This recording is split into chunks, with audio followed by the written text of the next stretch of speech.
Injil Luke, pasal 18. Yesus menyampaikan kepada para muridnya suatu perumpamaan yang menggambarkan betapa pentingnya mereka terus berdoa dan tidak putus asa. Katanya, ada seorang hakim di suatu kota. Hakim itu tidak menghormati Allah dan tidak peduli kepada siapapun. Di kota itu juga ada seorang janda yang sering mendatangi hakim itu untuk memohon, "Belalah perkara saya terhadap seseorang yang mau merugikan saya." Cukup lama hakim itu menolak untuk menolong janda tersebut. Tetapi kemudian dia berpikir, biarpun aku tidak menghormati Allah dan tidak peduli kepada siapapun, namun karena janda ini terus saja datang menggangguku, sebaiknya aku memutuskan perkaranya dengan adil. Dengan begitu, dia tidak akan datang lagi menyusahkan aku. Lalu Tuhan Yesus mengajarkan, perhatikanlah kata hakim yang tidak adil itu. Kalau hakim yang jahat pun mau menolong perkara janda tadi hanya karena dia terus meminta, pastilah Allah akan menolong umat pilihannya sendiri apabila kita terus memohon kepadanya siang dan malam. Dia akan menjawab doa kita tanpa menunda-nunda. Aku sungguh-sungguh berkata kepada kalian, Allah akan segera memutuskan semua perkaramu dengan adil. Biarpun begitu, ketika aku datang kembali sebagai sang anak Adam, masih adakah orang-orang yang percaya kepadaku di dunia ini? Di antara orang-orang yang mendengarkan Yesus ada yang menganggap diri mereka paling benar di mata Allah dan merasa lebih baik daripada semua orang lain. Maka Yesus menyampaikan perumpamaan yang berikut ini. Ada dua orang pergi ke teras rumah Allah untuk berdoa. Yang satu orang Farisi dan yang satu lagi penagih pajak. Orang Farisi itu berdiri dan berdoa dengan membanggakan dirinya sendiri. Ya Tuhan, aku berterima kasih kepadamu karena aku tidak berdosa seperti orang-orang lain, khususnya seperti penagih pajak yang di sana itu. Aku tidak mencuri, tidak menipu, dan tidak berzina. Aku berpuasa 2 kali seminggu dan memberikan perpuluhan dari seluruh penghasilanku. Sementara itu, penagih pajak berdiri agak jauh dari orang-orang lain. Dia tidak berani memandang ke langit seperti kebiasaan orang Yahudi waktu berdoa. Tetapi dengan sangat sedih dan menyesal dia menundukkan kepalanya sambil berdoa, "Ya Allah, kasihanilah aku orang berdosa ini." Lalu kata Yesus, "Aku sungguh-sungguh berkata kepada kalian, ketika dua orang itu pulang ke rumah mereka masing-masing, doa penagih pajak itulah yang sudah diterima Allah, bukan doa orang Farisi.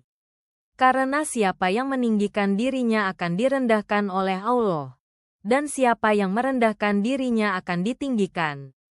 Orang-orang membawa anak-anak mereka yang masih kecil kepada Yesus supaya dia menyentuh anak-anak itu dan memberkati mereka.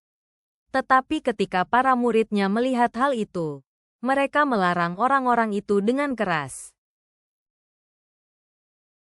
Tetapi Yesus memanggil anak-anak itu dan menegur murid-muridnya, "Biarkanlah anak-anak datang kepadaku. Jangan melarang mereka, karena orang-orang seperti inilah yang menjadi warga kerajaan Allah. Aku menegaskan kepadamu, tidak ada orang yang menjadi warga kerajaan Allah karena jasanya sendiri. Siapa yang menjadi warga kerajaan Allah, dia menerima pemberian itu dengan rendah hati seperti anak kecil." Seorang pemimpin Yahudi bertanya kepada Yesus, "Guru yang baik, apa yang harus saya lakukan untuk mendapatkan hidup yang kekal?" Tetapi Yesus balik bertanya, "Mengapa kamu mengatakan aku baik? Hanya Allah yang baik, tidak ada yang lain. Nah, untuk hidup kekal, tentu kamu sudah tahu perintah ini. Jangan berzina, jangan membunuh, jangan mencuri, jangan memberi kesaksian palsu, hormatilah ayah ibumu." Lalu pemimpin Yahudi itu berkata, "Semua perintah itu sudah saya taati sejak masa muda." Mendengar jawabannya itu, Yesus pun berkata kepadanya, "Masih ada satu hal lagi yang belum kamu lakukan. Juallah semua milikmu. Lalu bagi-bagikanlah uangnya kepada orang miskin. Dengan begitu kamu akan memperoleh harta di surga. Kemudian datanglah kepadaku dan ikutlah aku. Ketika mendengar jawaban Yesus itu, dia menjadi sangat sedih. Karena dia sangat kaya dan tidak ingin melepaskan hartanya. Waktu Yesus melihat betapa sedihnya orang kaya itu menanggapi perkataannya, dia berkata, "Sulit sekali bagi orang-orang kaya untuk menjadi warga kerajaan Allah. Lebih gampang seekor unta melewati lubang jarum daripada orang kaya masuk kerajaan Allah." Orang-orang yang mendengarnya langsung berkata, "Aduh, kalau begitu, siapa yang bisa selamat dan masuk surga?" Tetapi Yesus menjawab, "Manusia tidak sanggup menjamin dirinya diselamatkan dan masuk surga, tetapi Allah sanggup." Lalu Petrus berkata kepadanya, "Bagaimana dengan kami? Kami sudah meninggalkan semua milik kami dan mengikut Engkau."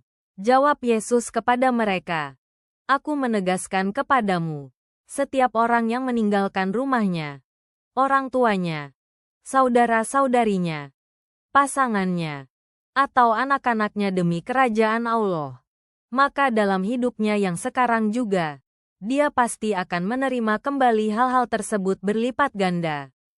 Dan pada zaman yang akan datang, Allah akan memberikan hidup kekal kepadanya." Yesus mengumpulkan ke-12 muridnya secara tersendiri dan berkata kepada mereka, "Sekarang kita sedang menuju Yerusalem.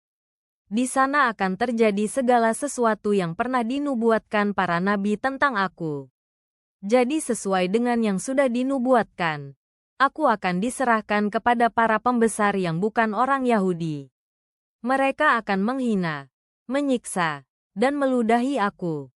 Mereka juga akan mencambuki aku lalu membunuhku. Tetapi pada hari yang ketiga sesudah kematianku, aku akan hidup kembali."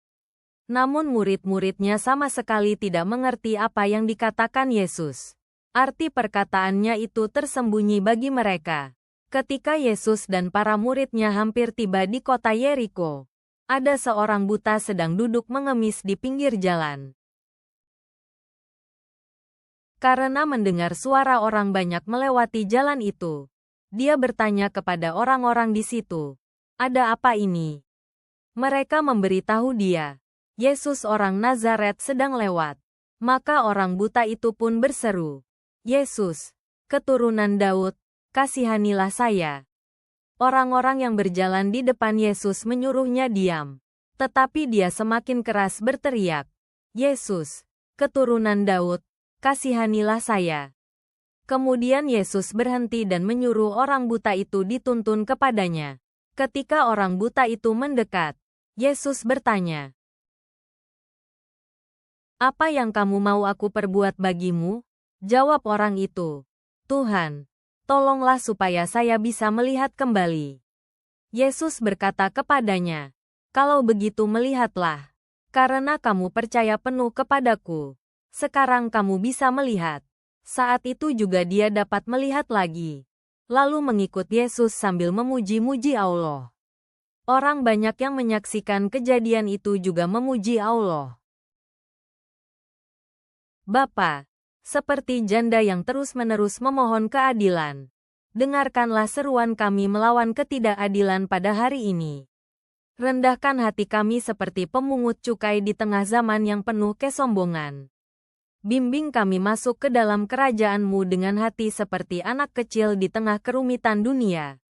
Ajarkan kami menyimpan harta di surga dengan bijaksana, sebab Engkaulah pemilik kerajaan untuk selama-lamanya. Amin.